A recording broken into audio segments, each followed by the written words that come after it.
Welcome to Your Money Today, a unique look at financial, geopolitical, and other news relevant to you. For 45 years now, your host, Chris Temple, has provided his one-of-a-kind insights and advice on the markets and on our world. Whatever the subject, he calls them like he sees them. Roll up your sleeves with Chris as we get into today's program. Welcome back, everybody. It's hard to believe, but yet another year has flown by, and I'm recording this a few days before Christmas, so Merry Christmas to all of you out there, and a happy and blessed and prosperous new year to come. What we're going to do today is recap the old year, or about to be old year, and doing it pretty much in line with my theme that I started the year with, where I said, let's do the math. President Trump, of course, was coming into office for the second time, only the second president in history to serve two terms non-consecutively, and with all different kinds of promises and so forth. And we're not going to be overly partisan in this analysis, and that was really the point of this year's theme. Whether you like Trump or hate him, whether you have the Trump derangement syndrome strain of TDS or the Trump deification syndrome of TES, and yours truly has neither. The question is, what do the numbers say? What is realistic when you get underneath all of the bravado and hyperbole and political wrangling back and forth and all the rest of this kind of a thing? And not many days hence, you're going to be seeing an updated podcast that is going to present my 2026 theme. That will be both an audio and video version, the video being because I will have a multitude of graphs and charts and whatnot that I'm going to want to share with you. And of course, the 2026 theme, in a way, is going to be a takeoff from 2025 and pick up where 2025 is leaving off, especially with a lot of things where the math did take hold in some of the markets and areas where it yet has not taken hold, namely, and near the top of the list, markets that are still priced for perfection, priced for all of the promises of President Trump coming true, and at the same time ignoring the math of lingering high inflation and lingering high borrowing costs, which are going to be felt much more so, I think, when 2026 comes along. So 2026 is going to be a little bit more of an acute theme, if you will. Essentially, in the working title, basically, it'll end up something close to this, is 2026, will it bring us a golden age or an epic bust? And truly, there are arguments on both sides of that, where the golden age argument is concerned, at least the possibility, if all goes well, mostly for President Trump and the Republicans heading into next year's midterms, if we can get through this next year without anything like an epic bust or some fashion of a much more prolonged comeuppance in the markets. It has a couple of times this year tried to rear its head, but keeps getting pushed off. Now, a crucially important part of all of these analyses that we do of the markets is necessarily based on the math of our fractional reserve banking system itself and the underlying dynamics, the underlying nature of the very system in which we live and operate, which most people never take the time to really analyze. And the reason we do it, and I'm going to have an updated version of my most famous signature essay, if you will, Understanding the Game, early in the new year, a video version of it with a lot of updated charts and graphs and so forth. You need to remember that when we're talking about policy, we're talking about new industries, we're talking about debt and deficits and economics and stuff like that. Presidents don't come into office in a vacuum. There is already a preordained, in many respects, fate that they experience. And when I laid out this year's theme just about a year ago, and I actually did a lot of this right after the president got elected and even before he was inaugurated, and then just before the inauguration when I wrapped it all up in my Let's Do the Math discussion. I pointed out that no matter who had gotten elected, whether it was Trump or whether it was Kamala Harris, that they were going to be facing the most uphill fight of any president since at least Bill Clinton in 1993, if not Jimmy Carter when he took office in 1977. And in both of those cases, presidents came into office and were immediately saddled with what had preceded them when it came to interest rates and when it came to debt, and in Carter's case, when it came to the pretty much free fall of the U.S. dollar in the 1970s after we were taken off the gold standard. I have said a million times that Jimmy Carter is the president with the worst bum rap of my lifetime, because history to this day, and they even teach this in economics courses in college, blame him largely for the inflation and high interest rates and malaise and all of that stuff in the 1970s, when those things were actually mathematically unleashed by Nixon and Nixon's Fed Chairman Arthur Burns. And we were actually starting our second major wave of inflation by the time Carter was sworn in. In the case of Bill Clinton, when he took office in 1993, his main political hatchet man, James Carville, very famously said at the time that he always thought that if he came back to life, if reincarnation was true, he'd want to come back as a Pope or a 400 hitter in baseball or something like that. But he had changed his mind. He wants to come back to life as the bond market because he'd be able to intimidate everybody. Because Bill Clinton, to a very great extent, when deficits and debt still mattered at least somewhat in the 90s, a lot of his program was upended. He was yanked to the center on economic and tax and budget policies by circumstances, not just by the Republicans when they came in the election of 1994 and had resounding victories in the House especially, but the bond market dictated what Clinton was going to be able to do. Likewise, the president who is going to take office this year, and in this case it was Donald Trump, is facing a very historic latest peak in the credit cycle. And I've explained many times, and attached in the notes to this podcast will be a link to one of the easier and more understandable articles I've written on this. I've talked before about how Paul Volcker, who is remembered most widely, of course, as you all probably know, for having vanquished inflation and interest rates and all of that stuff in the late 70s and early 1980s. He brought interest rates down after jacking them way up to kill inflation off, etc. His second act as Fed chairman, which was far more consequential for what we're dealing with today, is very little understood and very little remembered. But in short, he turned a traditional business cycle into a credit cycle.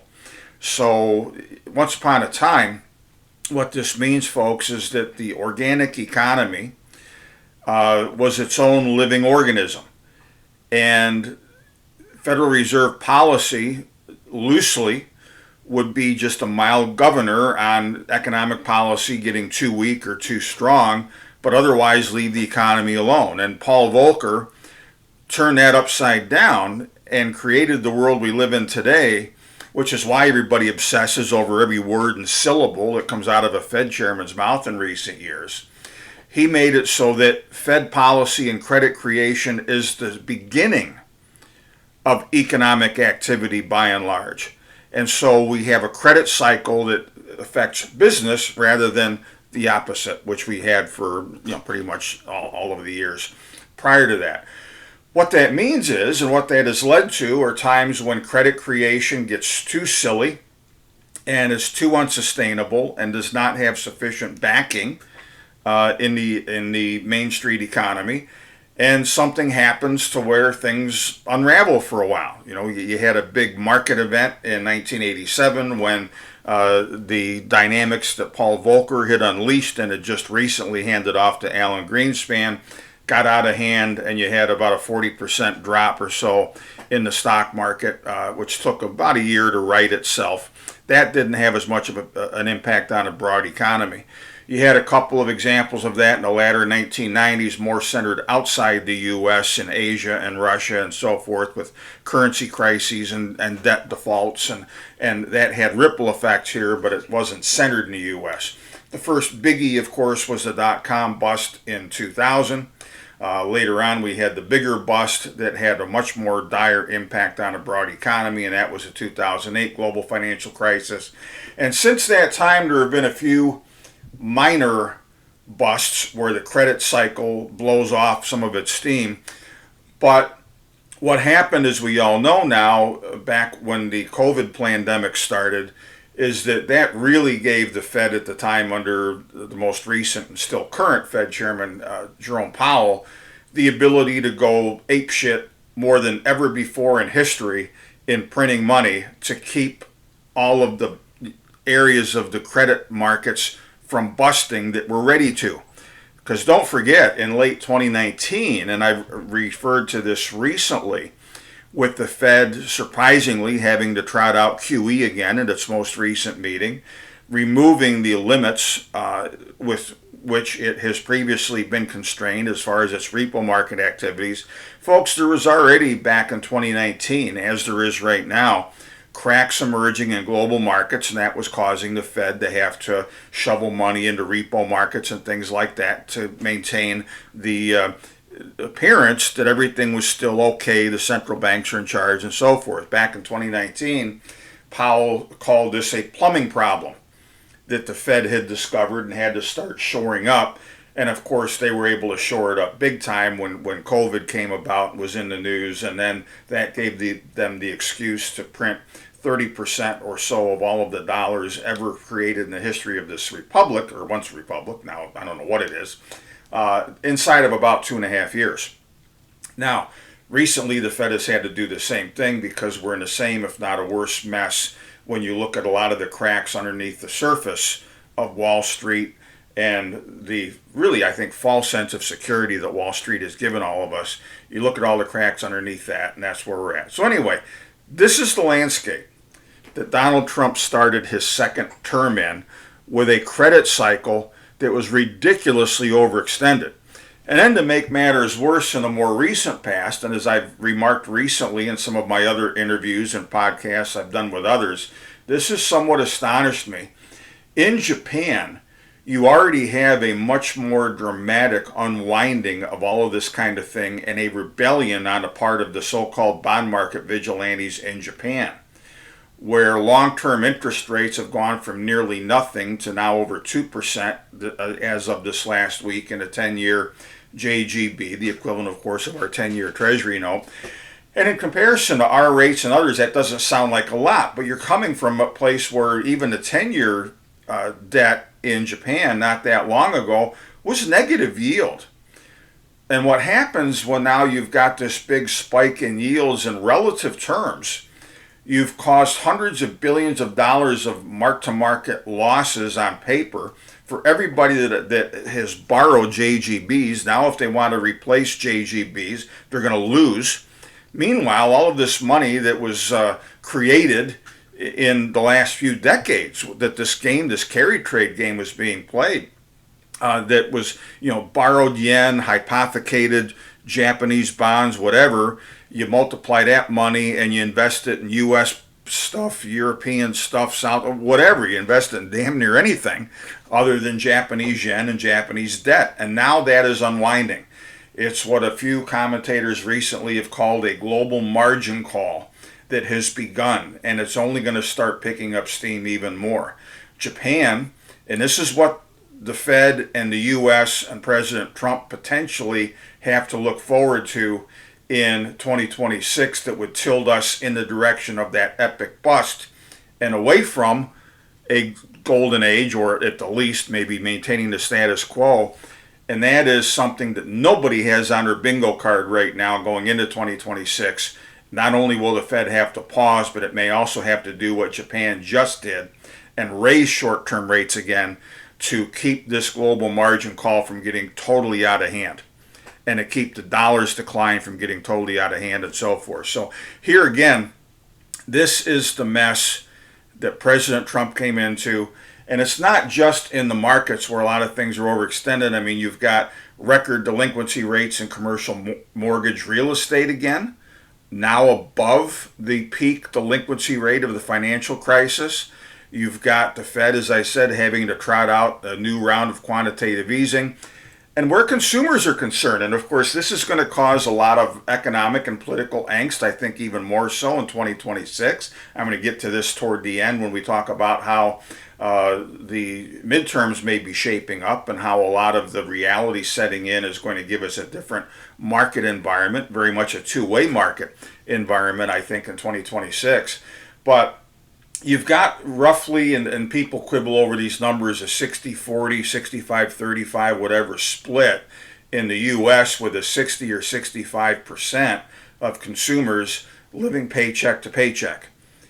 And the stress in their households and their balance sheets has been revealed for many months now by record delinquency rates in subprime auto loans, which have become a problem. There have been a couple of bankruptcies recently, nothing that has upended the banking system yet, but these are things to watch. You've got people stuck in their homes. You can't move if you wanted to.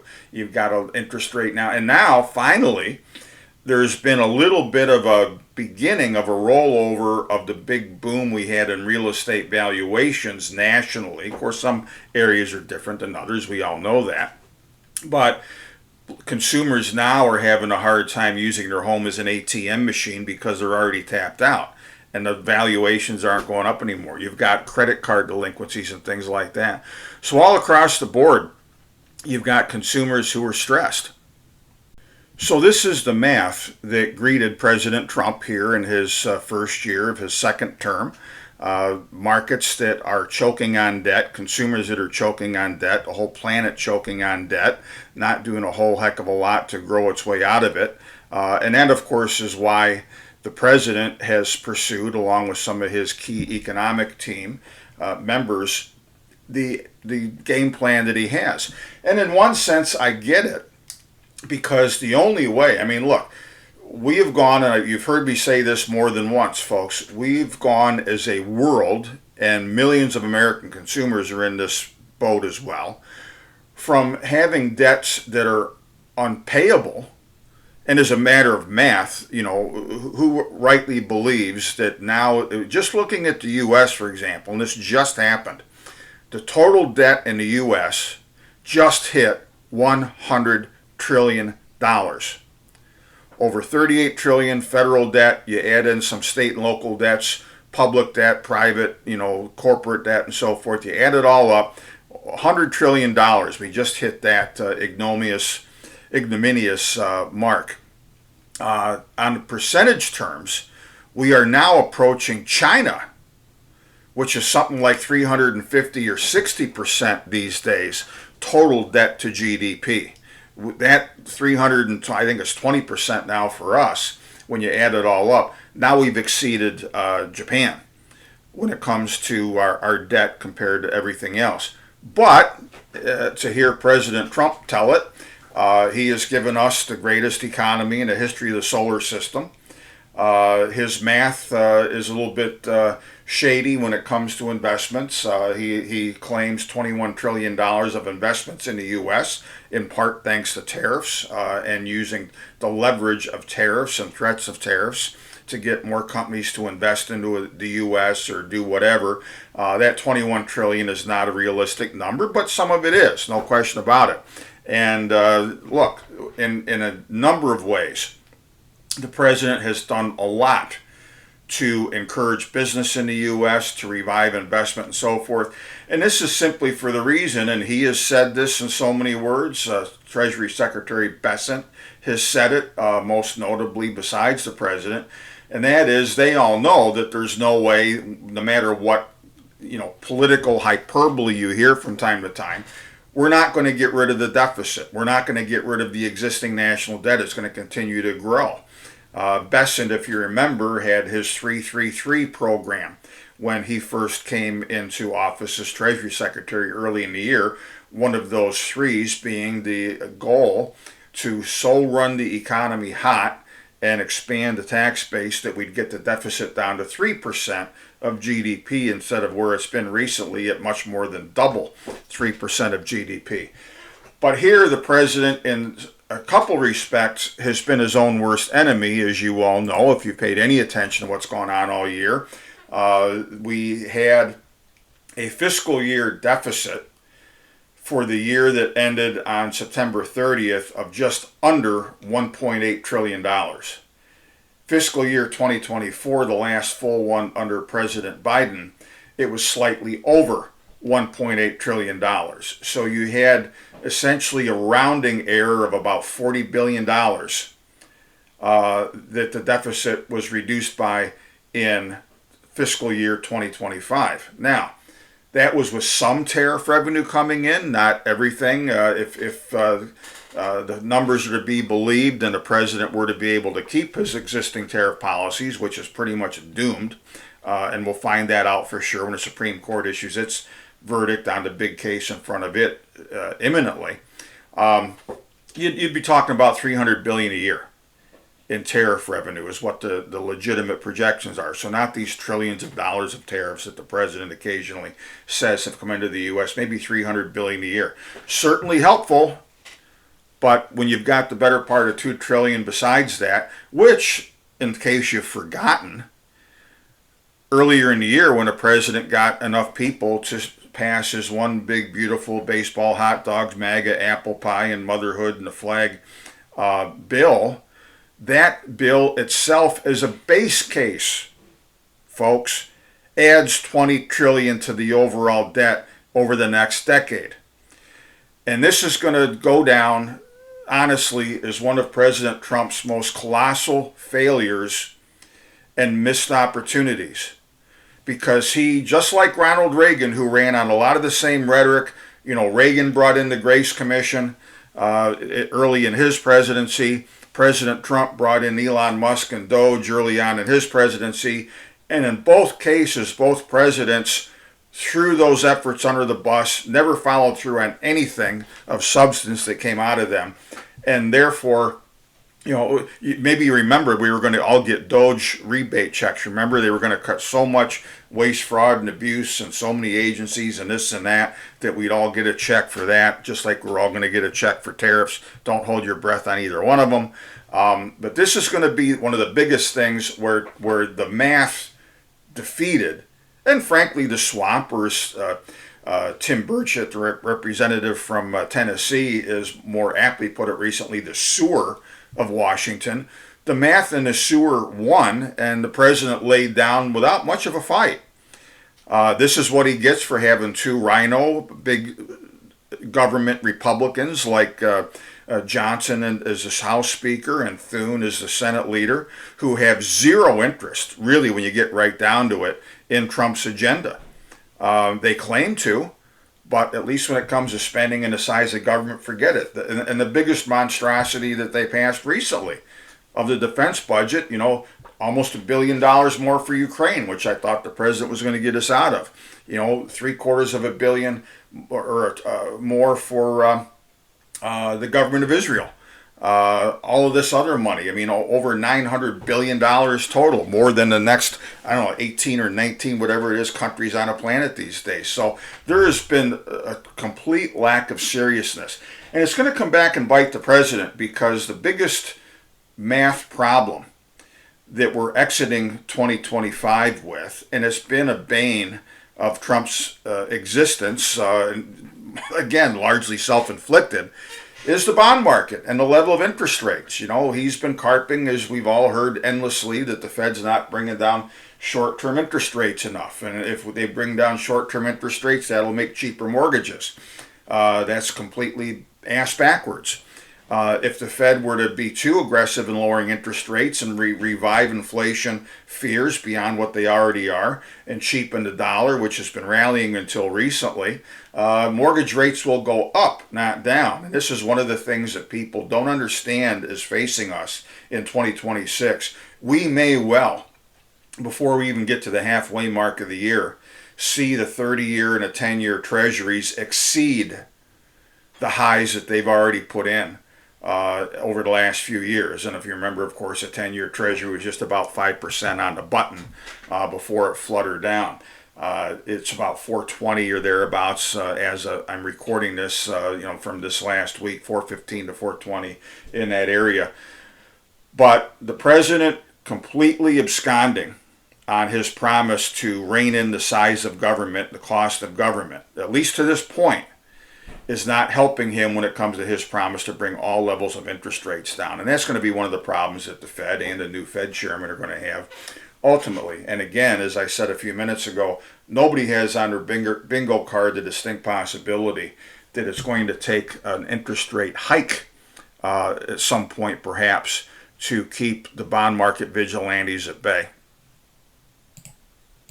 In fact, along with this podcast and some of the contexts that'll be floating around out there and otherwise, you're going to see the latest cartoon that I asked my great cartoonist of many years, Jerry King, to draw for me. It's a takeoff of the great Clint Eastwood Western, The Good, the Bad, and the Ugly, and tells you about how the players, the Fed, the bond vigilantes, and President Trump himself are going to figure into this whole thing. I think you'll find it funny. I was laughing when the idea hit me in the head a few days ago, and I asked Jerry to whip up that particular cartoon for me. And the bond vigilantes are going to have a lot of fuel this year, not just the inability and refusal of Trump and the Republicans to rein in spending pretty much whatsoever in any meaningful way. And again, that's as of right now. Maybe they'll all get that religion this next year, who knows. But keep in mind too, and this is a theme that a lot of people have warned about for a while, where the federal debt itself is concerned, 2026 is going to be brutal.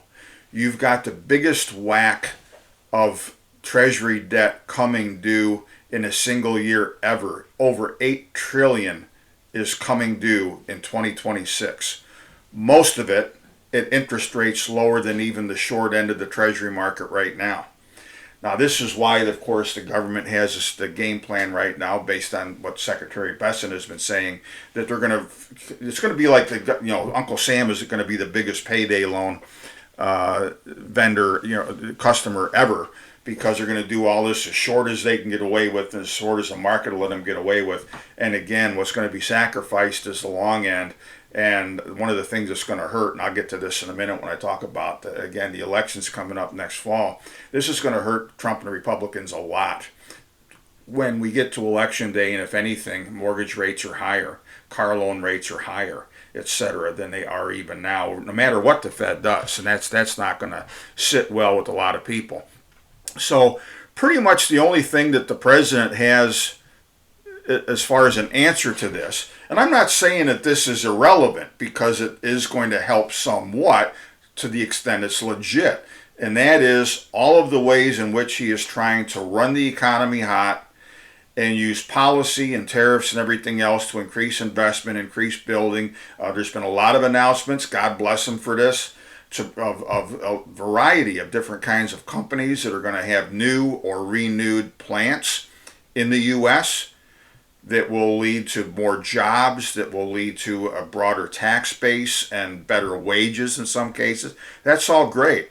My concern, and I'm going to talk more about this when we get to the Golden Age or Epic Bust 2026 theme here in the coming days, is that this is very disproportionately based on what a lot of us believe, and a lot of smart people have pointed this out, way smarter than me, is a lot of flim-flam when it comes to the actual level of investment in artificial intelligence that we're actually going to see. Is it going to be that dynamic for the broad economy, or has it simply raised expectations to even more unrealistic levels and led to more unrealistic bubbles in the markets? Now, we've already seen a few cracks in recent times, mostly with Oracle, which not that many months ago is being ballyhooed as a completely reborn company, and now is on the brink of bankruptcy.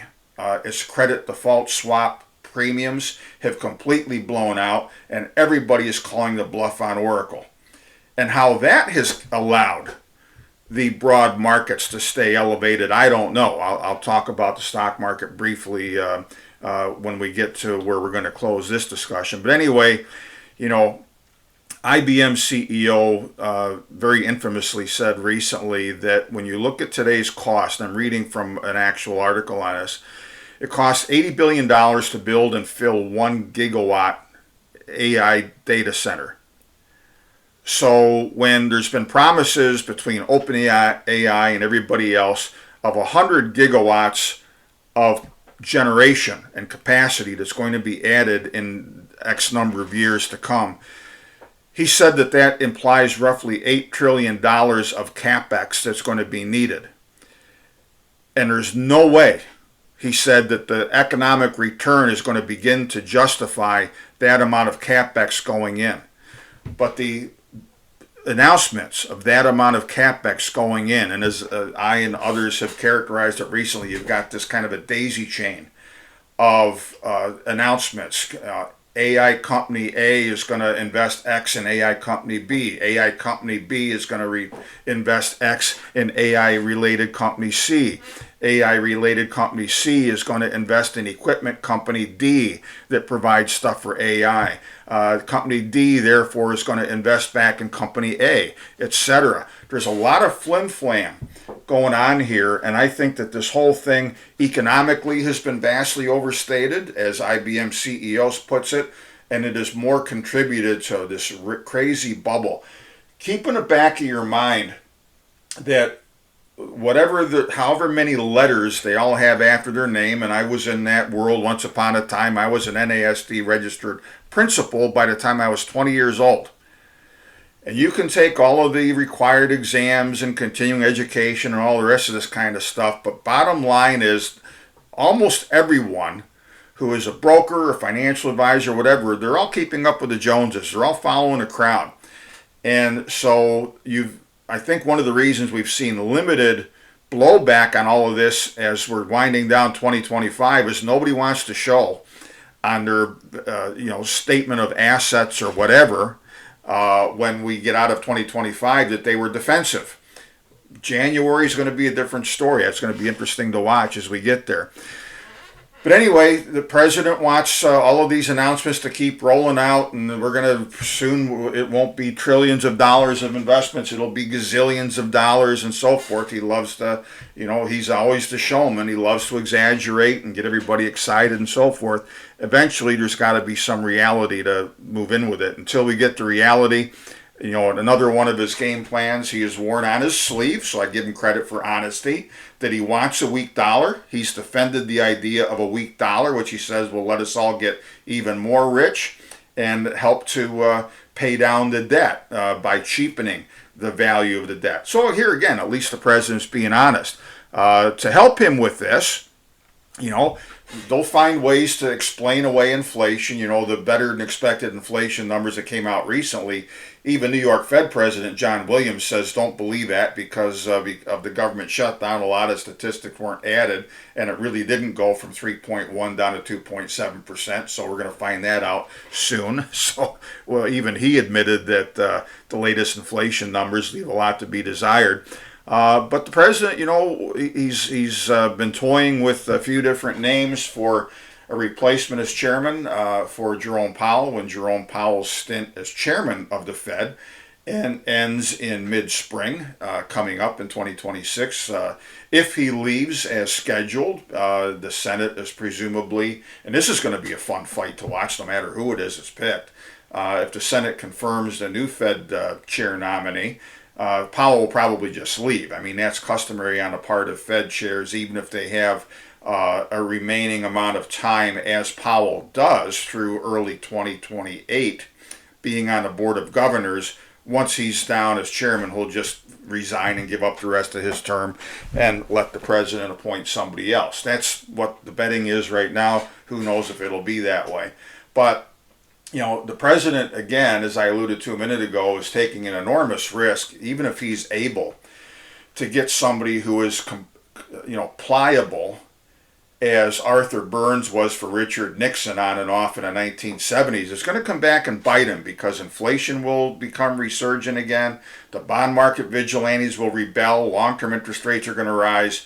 And again, you have to believe if you look at history and look at the math here that's involved, that we are not going to have the accommodative Fed in 2026 that a lot of people are betting on right now. And this has been an ongoing thing. People just think that this endless credit is going to come with no cost, and that's just not going to be true to the same extent, at least in 2026. But you've got to at least give a nod to the possibility that Trump will be able to continue to sell everybody on the idea that it's all coming. His nationally televised pep talk, 20-minute pep talk the other night, talking about how, again, we've got the greatest economy in the history of the solar system. He doesn't understand why voters don't get it, etc. He might be able to keep these things going. We'll see. A lot of it's going to depend on some other forces. China, I'll talk about in just a second as we get to the back half now of this discussion. But look, there's a lot of stuff that can go right and keep at least the balls in the air long enough so that the Republicans aren't hurt too much in the midterms. But if any of it goes wrong, it is going to hurt everybody. And let's talk quickly in that respect about tariffs. The math on tariffs was always contrary in reality to a lot of the fiction that the president was peddling. And look, I'm in favor of tariffs in selected instances where we are actually legitimately protecting U.S. industries. And if in those cases, they're worthwhile. In the instances where the president was using tariffs to try and even a playing field when it came to other countries' practices, I mean, a lot of people I don't think even knew, just to give you one of many examples I could, that a lot of European nations have had built-in tariffs literally since the end of World War II, where we are subsidizing their economies and their own businesses, presumably is part of helping them get on their feet, the Marshall Plan, everything after World War II. Well, it's been 80 years. I think that and a whole lot of other things like NATO, a whole different subject we won't talk about today, and some other stuff need to be thrown away. But, in those instances, fine. But one of the things that has hurt the president, and we all saw this in the oral arguments in his case before the Supreme Court, which again he is almost certain to lose. And I explained that in the National Investor a couple issues ago. You have instances where, what kind of an emergency is it that justifies the emergency powers he claimed, where he increases tariffs specifically on Brazil because he doesn't like the way Brazil is treating former President Bolsonaro down there, nor do I, for that matter. But what did that result in? Instantly, coffee doubled back in the spring. Bananas, other fruit, some beef imports, other stuff got more expensive. And recently he had to run up a white flag and say, okay, I give up, I'll remove those tariffs because now I'm the affordability president. And that elicited a funny comment I saw on social media where, Trump adding those tariffs, raising prices, and then, taking them back is kind of like the equivalent of getting carjacked, and then the carjacker offers to give you a ride home. And it's not selling well with the public, okay? And I want to segue into that really quick before I talk about some specific markets and wrap this up for at least for today. A Fox News poll came out this last week, and one of the encouraging things for the president or for the Republicans on Capitol Hill showed that 59% right now of the people in this country are not satisfied, but that is down from 68% who were unhappy right after the election last year. So year over year, you had 68% negative outlook overall on the country by registered voters. Now that's down to 59%. Still a troubling number, but not as bad as it was. The approval of satisfied reading went from 31% last December to now it's 41%. So things have gone somewhat in the right direction.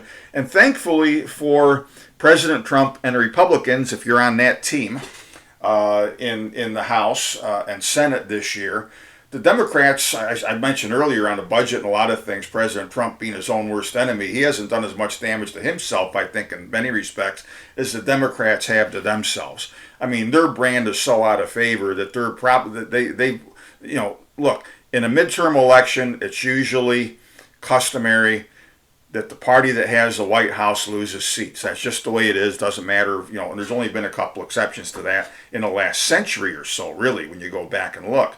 But if the Republicans somehow manage to avoid the math on this, it's going to be because the Democrats are so hapless. I mean, I don't know what's going to happen yet. I've got a few hunches depending on how things turn out. On this subject, one of the ways in which the president really needs to understand that he needs to pivot in a lot of his messaging is to not continue to tell 2/3 of the population that living paycheck to paycheck, experiencing inflation rates still very troubling to them, even as he claims that prices are all coming down. They aren't, okay? He better get with the program and understand that he is insulting and making himself a joke to, again, about 2/3 of the population, if not greater, that understands that living costs are continuing to go up. I mean, I've used the example recently, and some of you may remember this, and it was really something that George Bush Sr., when he was president, was beaten over the head with repeatedly. And if you remember, he went out with some of his entourage to a grocery store and had never at that point in time seen before the modern day electronic cash registers. He's used to the old cash registers where you ding ding, the door opens and, the person has got to be at least somewhat fluent in math. The checker, whoever it is that's running the cash register, be able to make change and so forth. Now all of a sudden this is kind of computerized somewhat. And he was amazed at what this is. And it turned into a joke, probably overdone in retrospect, but it showed that he was out of touch and he just doesn't experience things like Joe Sixpack and Sally Soccer Mom and Uncle Fred and Aunt Martha, who were the retirees and so forth. Likewise, President Trump recently has just been completely out of touch with the average Joe Sixpack and Sally Soccer Mom today when he repeatedly insists that all is well, when in their mind and according to their pocketbook, it's not. Okay? That's problem number one. I mean, look at recently here when, and again, all the statistics, I don't care if it's Republicans or Democrats in office, they all massage the numbers, they all lie because it helps them feather their nest. All right, well, Peter St. Onge, good friend of mine, many of you follow him on social media, great economist, great pundit. We had a great time visiting in New Orleans recently when we were both at Brian London's New Orleans Investment Conference. But he put out something recently that helped to explain how the consumer economy is not that great. He pointed out Black Friday this year, sales were reported to be up 8% year over year. Problem was it was pretty much all inflation. All right, and he also pointed out something that the Trump administration will leave out of statistics like this, and that is buy now, pay later stuff jumped to 20% of all spending. And just recently, as he put this out, half of the people have already missed their first payment on this. So here again, this is something that can't go on forever. It's caused by inflation. It's caused by high crushing levels of debt already. And, I think even more than just the president's overall comments on, inflation's all a figment of your imagination. I don't know why people don't love me and why you don't want me to be on Mount Rushmore along with renaming the Kennedy Center for me and all the rest of this stuff. About all he can come up with for affordability is trotting out his asinine position recently. Well, we need 50-year mortgages to make houses more affordable. I mean, that went away real fast and for good reason, because that was such a stupid thing to have said, economically and politically both, and which is why you're not hearing about it now. Now, all of this preceding said, let's wrap it up into the political and economic landscape, and this will be a bit of a preview of the coming talk on this for 2026 and what the math suggests will continue from this year and or change from this year where different markets and asset classes are concerned. And we're going to take a lap through a lot of the key investment stories, good, bad, and indifferent, over the last year, where that goes. First of all, and I alluded to this earlier, one of the reasons why the markets have held up despite interest rates being sticky, besides inflation being sticky, besides a lot of the economic and debt reduction promises not being kept and so forth, is because between what is real and what is fantasy, the markets have been willing to give President Trump the benefit of the doubt and believe that he's going to pull off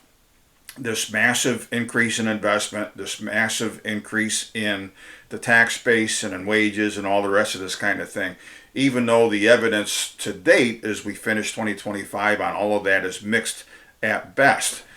What's going to change things in this equation in the year ahead will be that if more cracks emerge in the whole Trump shtick, and I don't say that necessarily as a negative term, but this whole narrative, and the biggest thing for that, of course, is going to be if all of a sudden it looks like Republicans are in really serious trouble for the year coming up.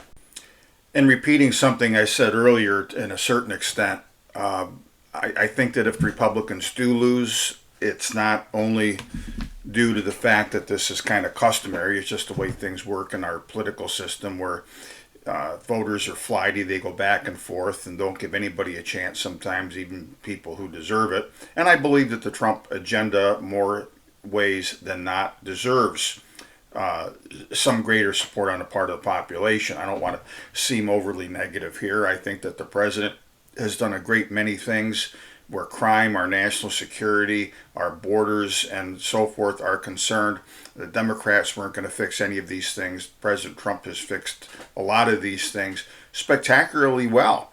And I think it'll be a damn shame if we see a lot of that go up in smoke if the midterms turn out badly. But it's going to be up to the president to sell this whole thing. And again, to this point, on the things that matter most to consumers, and that's key, he's not doing a very good job. His approval is way down. Voters aren't interested in him supporting genocide in the Middle East. They aren't interested in him, even where Ukraine is concerned anymore, keeping us involved and spending more money on that, which he just, again, approved recently. Don't want to see us go and invade Venezuela or any of the rest of this kind of thing. As always, it boils down to bread and butter economic kind of issues. And on that, overwhelmingly, the voters are interested in inflation and high prices. In fact, here's another part of this recent Fox News poll out recently, where they looked at a whole bunch of different topics. 90% of voters stressed inflation and high prices. Again, if the president continues to, downplay this, it's going to cost him and Republicans next year. Number two, 86% of people are concerned about the price of health care. You go all the way down the list. Actually, illegal immigration is at the bottom of the list that they were looking at. But again, the top two things, inflation and health care. And health care, of course, is a mixed bag depending on who you listen to. There's no question that for a lot of people next year, the cost of their subsidized health care is going to go up because of subsidies that the Democrats passed and planned to have sunset this year. That was all the Democrats doing. That's going away. And of course, they're trying to spin it that's a fault of the Republicans. To the extent anything is a fault of the Republicans, it has been that for, again, the latest time, that Republicans have insisted that they will give us a comprehensive fix to all of the things that are indeed wrong with Obamacare. They failed to deliver on that themselves. So that's going to be a ping pong ball back and forth of, blame game this year. So it's not looking good right now unless the president can pull off a major sales pitch. Don't forget that in the 2018 midterms, the Republicans lost 41 seats in the House. That was more than usual. There's a lot of things that have changed since then. The president has broader support, I think, on behalf of the public on big picture things, as I mentioned a minute ago.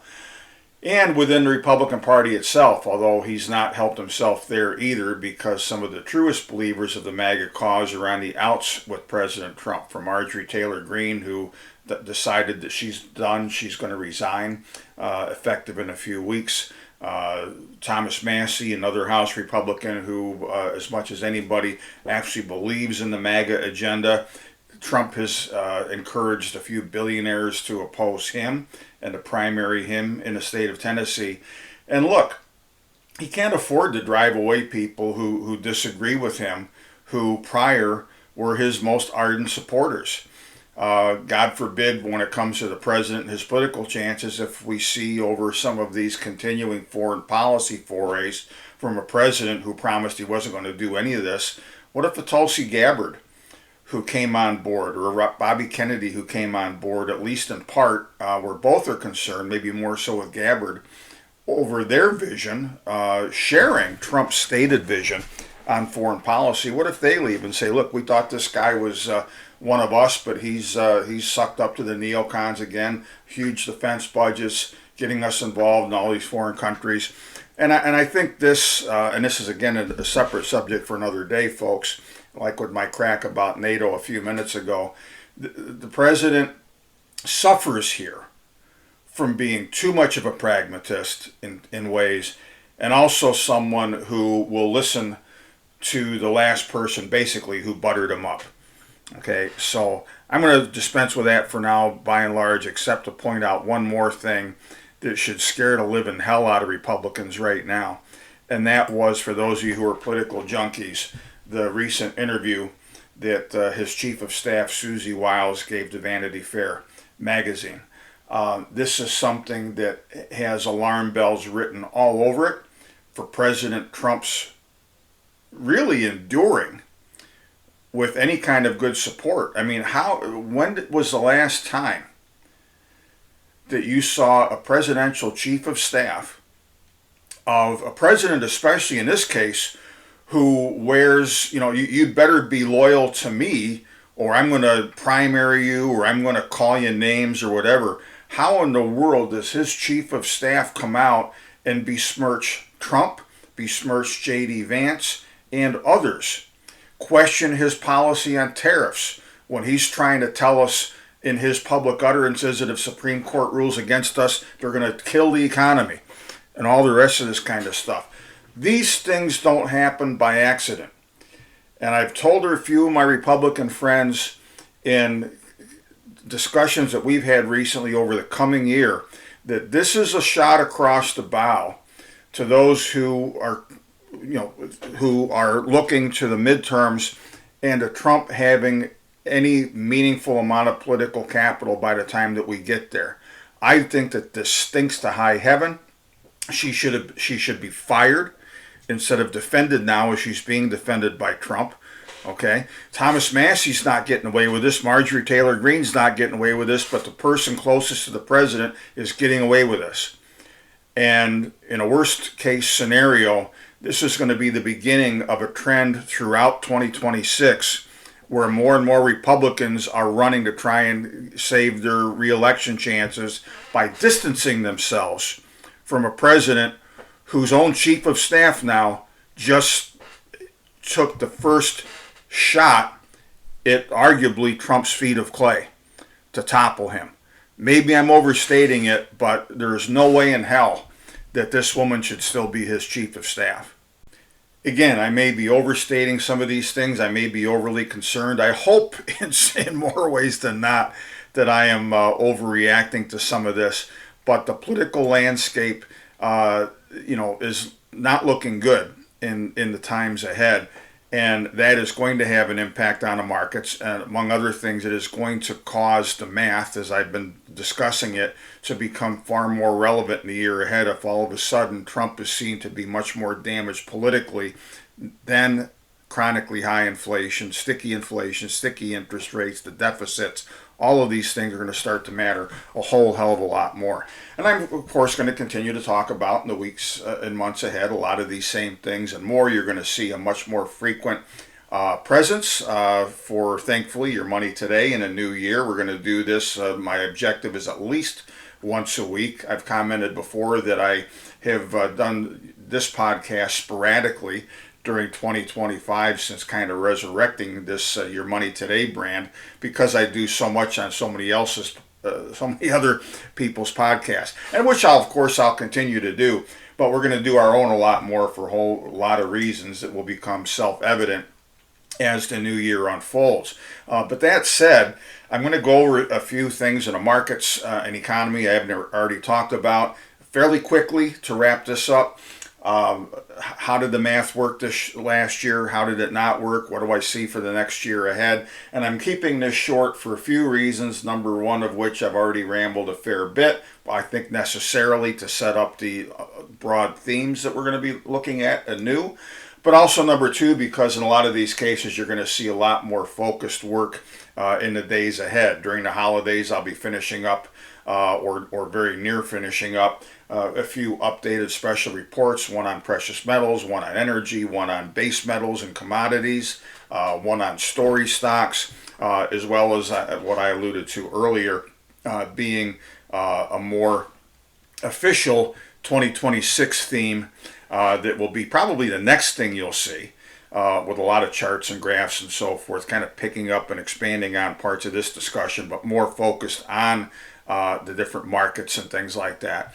And you're also going to see that remake of Understanding the Game, which will make all of it, I think, make that much more sense. But all of that said, I already mentioned my view that the stock market come 2026 is not going to be able to defy gravity any longer. Everybody needs to stay fully invested as we're ending this year by and large. Maybe we'll see a little bit more selling pressure. 2026 is a new year, not only on the calendar, but also for what money managers, pension funds, ETFs, and everybody else have to show as far as their holdings are concerned. And again, my concern is for the broad markets right now that the president is going to be much more damaged politically, and Republicans deemed to be in more trouble for the midterms coming up. That's going to start to bite as the year progresses. I don't know if we'll, maybe beyond a knee-jerk overdue correction in January and February, as often happens, we right ourselves after that if the news doesn't get any worse. But I'm not, wanting to be overly bullish on the stock market generally going into the new year. Precious metals are one thing that in 2025, as you all know, and a lot of you happily so, did respond to the math of chronically higher deficits and debts the world over. More money printing pretty much every place except an asterisk these days in Japan, etc.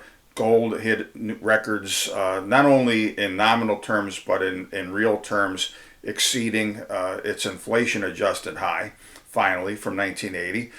Silver is still nowhere near its inflation adjusted high, but has made a lot of noise in recent days by making new nominal all-time highs.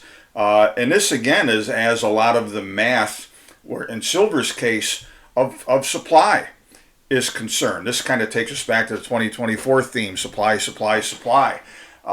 Silver is benefiting from this. A lot of the commodities that at least for a while were embargoed by China. Uranium, which we're overly dependent on Russia and its orbit for. A lot of these commodities, the math is very screamingly bullish longer term. I have much greater expectations going forward for copper and uranium than what we've already seen. Silver, I'm ambivalent after this run. Long term, I love it as well as all commodities, but we have to be looking over our shoulder and prepared at least a little bit for what will happen to all of these stories if we see a broad decline in the overall markets because of one reason or another. Everything will get taken along for the ride with that. And with the resulting scramble for liquidity that investors will have to respond to. One of the commodities that's intriguing as we close out this year, where the math I think is screwed up but in a very different way, is the price of crude oil, which on a New York contract has been pretty much below $60 for a while now. It just reached its lowest since the worst consumption story during the pandemic a few years ago. Long term, oil is wholly unsustainable. At this level, we should be $70 to $80 minimum. to incentivize the kind of investment in replacement reserves and future production that is necessary, because we're starting to see production roll over.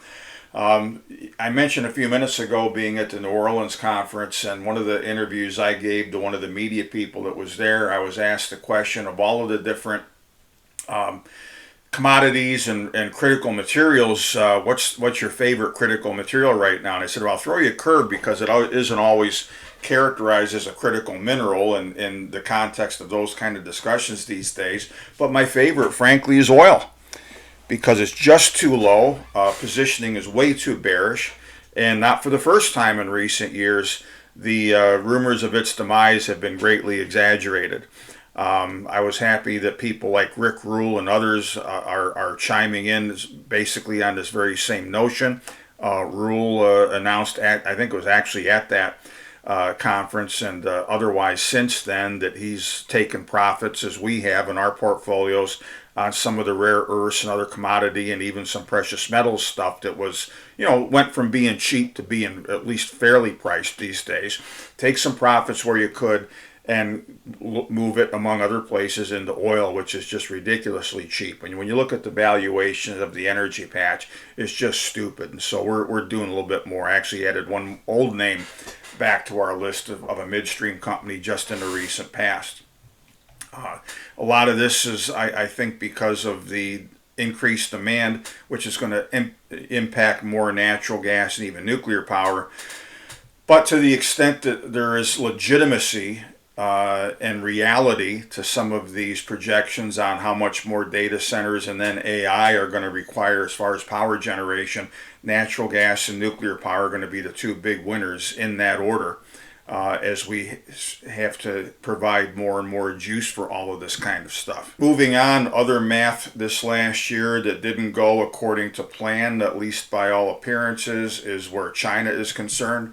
China, just recently, it was announced, actually two things I want to focus on, and I'm going to have a separate discussion on China here in the near term also. Two things. Number one, for the first time in history, China's annualized trade surplus has hit $1 trillion. It's dropped slightly where the U.S. is concerned, but gone up where others are concerned. More so, and this is going to be a big development to watch in 2026 as well, folks, that could inform an awful lot of things. Every 5 years, as some of you know, China has, their every 5 years game plan where they sit down together and they map their broad economic and investment strategy. And keep in mind that China, and this is an impulse that still bears a lot of watching too, you've got the continued inflationary impulse in the U.S., against the deflationary undertow still in China that they're valiantly fighting.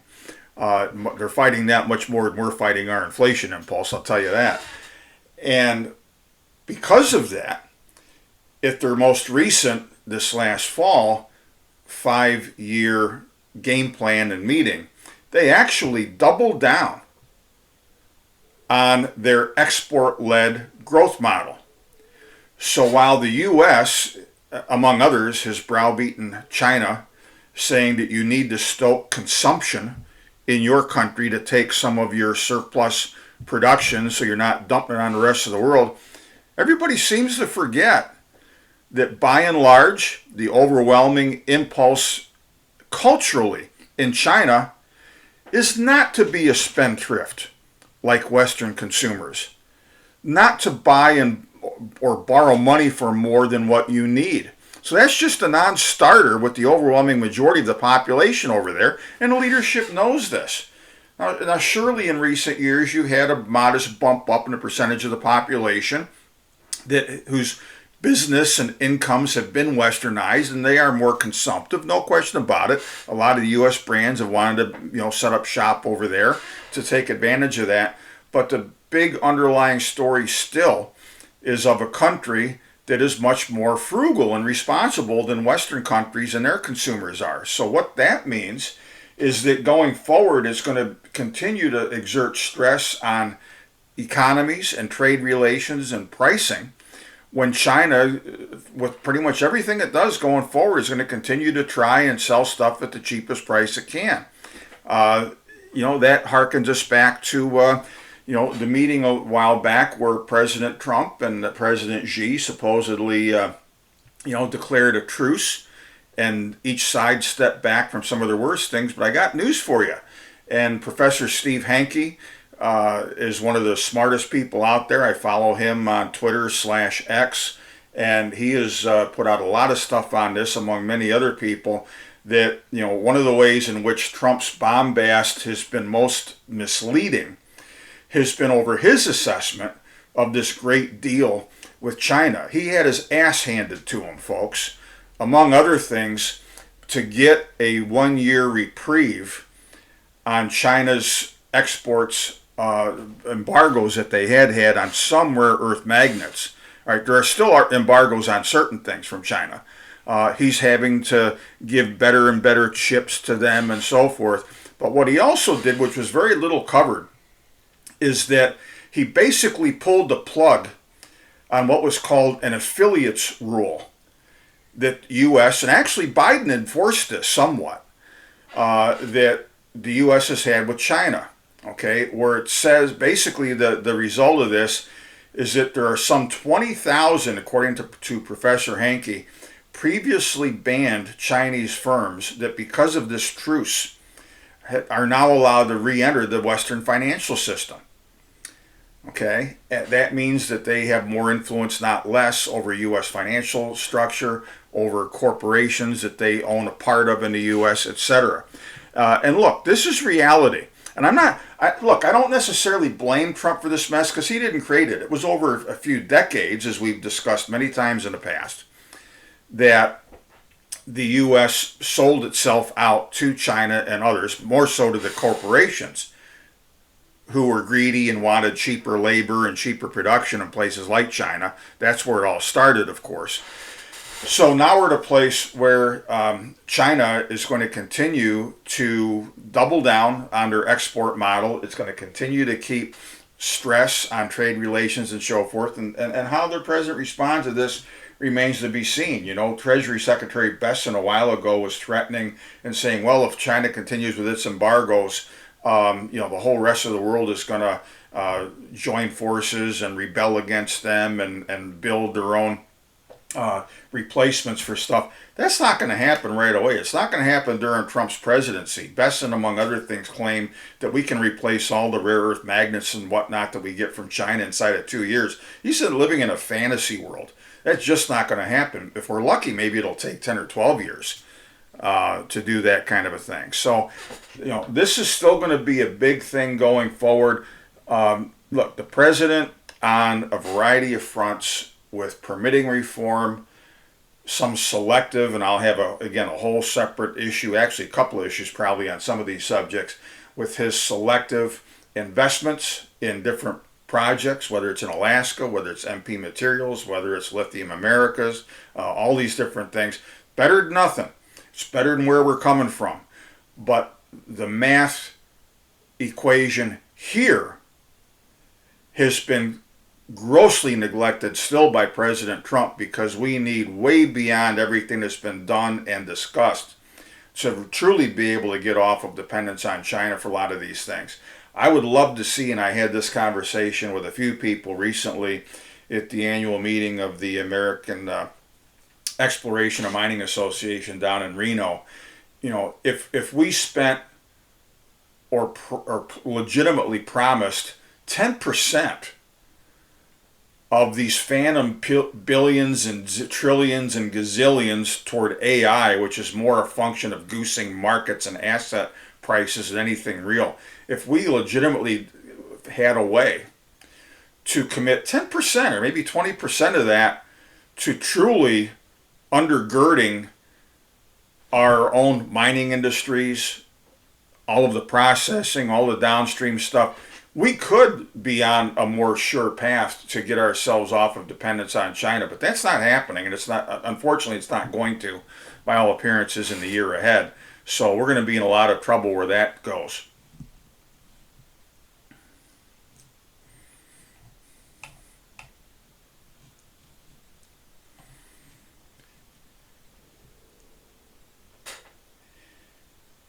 And it's really sad that where the math is concerned on what is needed for investment, for job creation, for job training, for trade schools and the rest of it suffers, while all of the AI flim-flam and the various other means of simply stoking this phantom wealth and the Magnificent Seven stocks and so forth, we're going to pay for this. And again, the problem is going to be, and this is going to add to a lot of negativity in the markets if these things start to unwind in 2026 and pretty much dooms the Republicans and therefore President Trump by the time the midterm elections roll around. And so finally, speaking of where doubling down is concerned, we're going to see the president continue to double down on his game plan to give us real or imagined or hoped for or maybe investment and proper economic developments and whatever sufficient enough to not only later forestall a disaster for Republicans at the polls next fall, but between now and then, keep the markets afloat. The more that we push with these, especially questionable, I'll use a polite term, game plans and promises of investment to try and, force this golden age and get everybody to believe in it, get everybody to be all in with all of this free money and so forth that Trump wants us to have, thanks to a more accommodative Fed this year, which again may not materialize the way he thinks. He hopes that's going to get us to a point where at least they manage to get through next year without a disaster. That increases the odds that were evident, as I said at the outset, when he took office anew, and I think have grown since then, of all of this overhang of debt and the deficit, which again the president has done very little about, if anything. And will that allow him to even get by with all of this stuff for a second year, let alone blow up on him? So again, stay tuned. Not many days hence, you'll see in much more detail, lots of charts and graphs and supporting stuff. And again, I'll be fair, both cases for what is legitimate that could eventually lead to a golden age, all else being equal, but the continued math that's going to work against the president this year and against the markets, I think, ultimately, that could, worst case scenario, lead us at some point to an epic bust. So anyway, thanks for listening. Again, Merry Christmas, Happy Holidays, and Happy New Year to you, and we'll be looking forward to our next time together. We're glad you joined us today. As always, write to chris@nationalinvestor.com with your comments and questions. And be sure to visit yourmoneytoday.org if you haven't already. Sign up for our free alerts, notifications of new shows, and more. Thanks for tuning in, and we'll see you next time.